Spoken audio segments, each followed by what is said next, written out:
नमस्कार, खबर उत्तराखंड में आपका स्वागत है। मैं हूं आशीष तिवारी। उत्तराखंड का विधानसभा का बजट सत्र शुरू हो गया है। इस बजट सत्र को लेकर भी कई सवाल उठे। कहा यह जा रहा था कि यह बजट सत्र गैरसैंण में होगा, लेकिन आखिरकार 3 दिनों के लिए ये सत्र उत्तराखंड की अस्थायी राजधानी देहरादून में ही आयोजित कराया गया है। 18, 19 और 20 तारीख तक ये फिलहाल इसकी जो डेट है वो फाइनल हुई है और 18 तारीख से यानी आज जब हम ये वीडियो रिकॉर्ड कर रहे हैं तो विधानसभा सत्र आज से शुरू हो गया है। आज जब विधानसभा का सत्र शुरू हुआ तो राज्यपाल के अभिभाषण के साथ इस सत्र की शुरुआत हुई।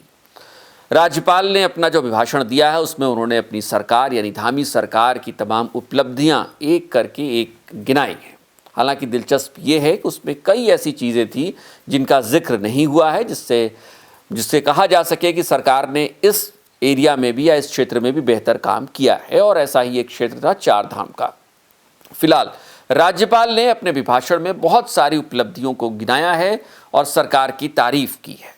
एक तरीके से देखा जाए तो ये सत्र सिर्फ एक रस्म अदायगी की तौर पर देखा जा सकता है, क्योंकि बजट सत्र आना है और इसलिए हो रहा है, पेश होगा चूंकि बजट इसमें, और इसीलिए ये माना जा रहा है कि एक रस्म अदायगी के तौर पर 3 दिन के लिए ये सत्र आयोजित किया गया।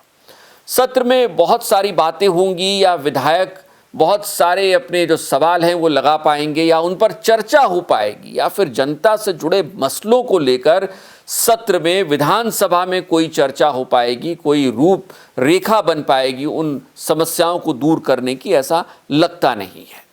फिलहाल ये विधानसभा का अपना विशेषाधिकार है और विधानसभा आगे भी बढ़ सकती है अगर उसे लगेगा। लेकिन इन सब के बीच 2-3 घटनाएं और आज राजनीतिक रूप से उत्तराखंड में हुई हैं। विधानसभा सत्र के दौरान ही जो निर्दलीय विधायक हैं खानपुर से उमेश कुमार, उन्होंने एक बयान दिया है। उमेश कुमार ने कहा है कि आखिर कैसे एक विधायक की गिरफ्तारी हो सकती है, वो भी बिना विधानसभा अध्यक्ष की अनुमति के। इसको लेकर वो विधानसभा में सवाल जरूर पूछेंगे। देखिए, मेरा ये कहना है कि सरकार ने जो गिरफ्तारी की बेलेबल ऑफेंसेस में, वो किस आधार पे की, मैं तो बस ये जानना चाहता हूँ। आप ने बेलेबल ऑफेंसेस में किस आधार पर एक विधायक को गिरफ्तार किया? मैं सदन में इस बात को पूछूंगा कि मुझे सरकार इस बात का जवाब दे कि एक विधायक को बेलेबल ऑफेंसेस में आप कैसे गिरफ्तार कर सकते हो, वो भी बिना स्पीकर की जानकारी के। जाहिर सी बात है कि विधायक का विशेषाधिकार होता है और उसकी गिरफ्तारी अपने आप में बहुत बड़ी बात होती है। जाहिर सी बात है कि अब जब ये सवाल उठेगा तो पुलिस की जो कार्यप्रणाली है उस पर भी सवाल खड़े होंगे। एक और मसला जो आज सामने आया और वो दिलीप सिंह रावत का था। लैंसडाउन से बीजेपी के विधायक हैं और खुद अपनी ही सरकार के खिलाफ मानो बगावती सुर वो दिखा रहे हैं। उन्होंने कहा है कि अगर वन अधिनियम पर चर्चा नहीं होगी तो वो इस सत्र का बायकॉट करेंगे। ये हैरानी की बात है कि एक बीजेपी का विधायक जिसकी पार्टी की इस राज्य में सत्ता है, वो अपनी बात उठाने के लिए, अपनी बात को सबके सामने रखने के लिए इस बात की चुनौती दे रहा है या कहें कि इस बात की धमकी दे रहा है कि अगर उसकी बात नहीं सुनी जाएगी तो वो सत्र का बायकॉट कर देगा। हो सकता है कि दिलीप सिंह रावत का ये बयान इस ओर इशारा कर रहा हो कि सरकार में विधायकों की भी नहीं सुनी जा रही है, लेकिन सिर्फ इतना ही कहना काफ़ी नहीं होगा। शायद सरकार इस मसले पर कोई गंभीर कदम उठा ले, चर्चा कर ले और उसके बाद जो दिलीप सिंह रावत की अपनी शंकाएं हैं उसको दूर कर दिया जाए, क्योंकि वो भी शायद अपने इलाके के या समूचे राज्य की जनता के मन मुताबिक ही कोई बात वहाँ पर कहना चाह रहे होंगे। फिलहाल ये तय सत्ता को करना है, फिलहाल ये तय सरकार को करना है कि वन अधिनियम पर वो विधानसभा में चर्चा कराती है या नहीं कराती है। एक और महत्वपूर्ण राजनीतिक घटनाक्रम हुआ है और वो घटनाक्रम शायद सरकार के लिए असहज हो सकता है और ये कदम उठाया गया है विपक्ष यानी कांग्रेस की ओर से।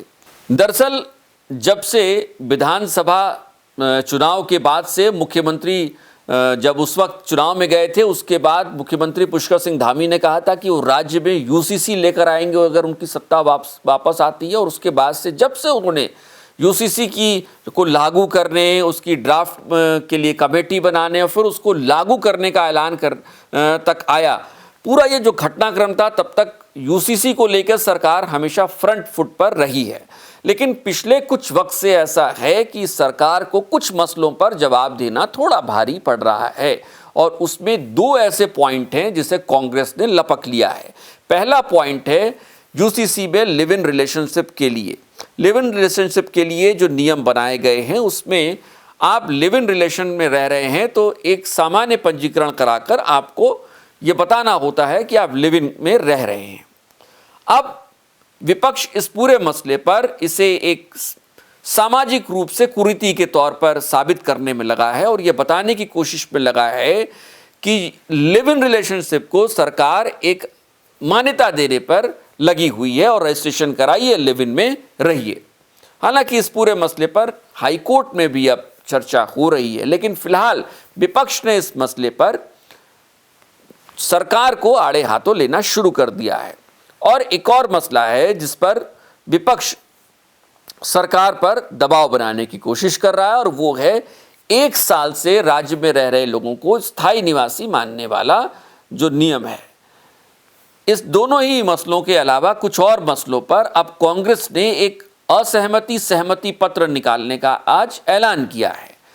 कांग्रेस के प्रदेश अध्यक्ष करण माहरा ने एक प्रेस कॉन्फ्रेंस की और उन्होंने इस बात का ऐलान किया कि पूरे राज्य में कांग्रेस के कार्यकर्ता ये असहमति पत्र, एक कागज है, एक पेपर है, उसे लेकर जाएंगे और उसमें कुछ टिक लगवाने हैं जिनके क्वेश्चंस होंगे, उनके आंसर जनता से सही गलत सहमत असहमत पर उससे टिक लगवाएंगे और उससे पता लगेगा, एक तरीके का आप कह सकते हैं कि ये जनमत सर्वेक्षण हो सकता है, उससे पता चलेगा कि यूसीसी को लेकर जनता के मन में क्या है, यूसीसी के प्रावधानों को लेकर जनता क्या सोचती है।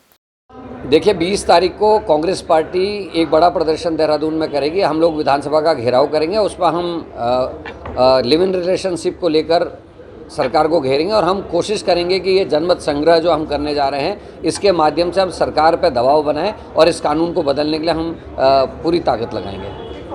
जाहिर सी बात है कि सरकार इस मसले पर थोड़ी असहज होगी क्योंकि कांग्रेस जब अपने कार्यकर्ताओं को भेजेगी और इस पर जनमत सर्वेक्षण कराएगी तो उसके मन मुताबिक रिजल्ट आने के चांसेस ज़्यादा होंगे और अगर ऐसा होता है तो कम से कम कांग्रेस के पास एक ऐसी खिड़की खुली रहेगी जिस खिड़की के जरिए वो बार बार इन दोनों प्रावधानों के जरिए सरकार पर दबाव बनाती रहेगी, सरकार पर सवाल उठाती रहेगी। फिलहाल मुख्यमंत्री पुष्कर सिंह धामी के दिमाग में क्या चल रहा होगा, मुख्यमंत्री पुष्कर सिंह धामी इन दोनों ही प्रावधानों को लेकर विपक्ष के सवालों का जवाब किस तरीके से देंगे उसे लेकर वो मंथन कर रहे होंगे। बीजेपी यकीनी तौर पर इसकी काट जो विपक्ष फिलहाल लेकर आया है हथियार, उसकी काट पे लगी होगी। हम आपको बताएंगे कि किस तरीके से विपक्ष के इस हथियार की काट बीजेपी और खुद मुख्यमंत्री पुष्कर सिंह धामी लेकर आएंगे। लेकिन आज फिलहाल इतना ही। उत्तराखंड की राजनीतिक जो घटनाक्रम है उसके बारे में जानकारी के लिए हमारे चैनल को सब्सक्राइब करना मत भूलिएगा, बेल आइकन जरूर दबाइएगा। नमस्कार।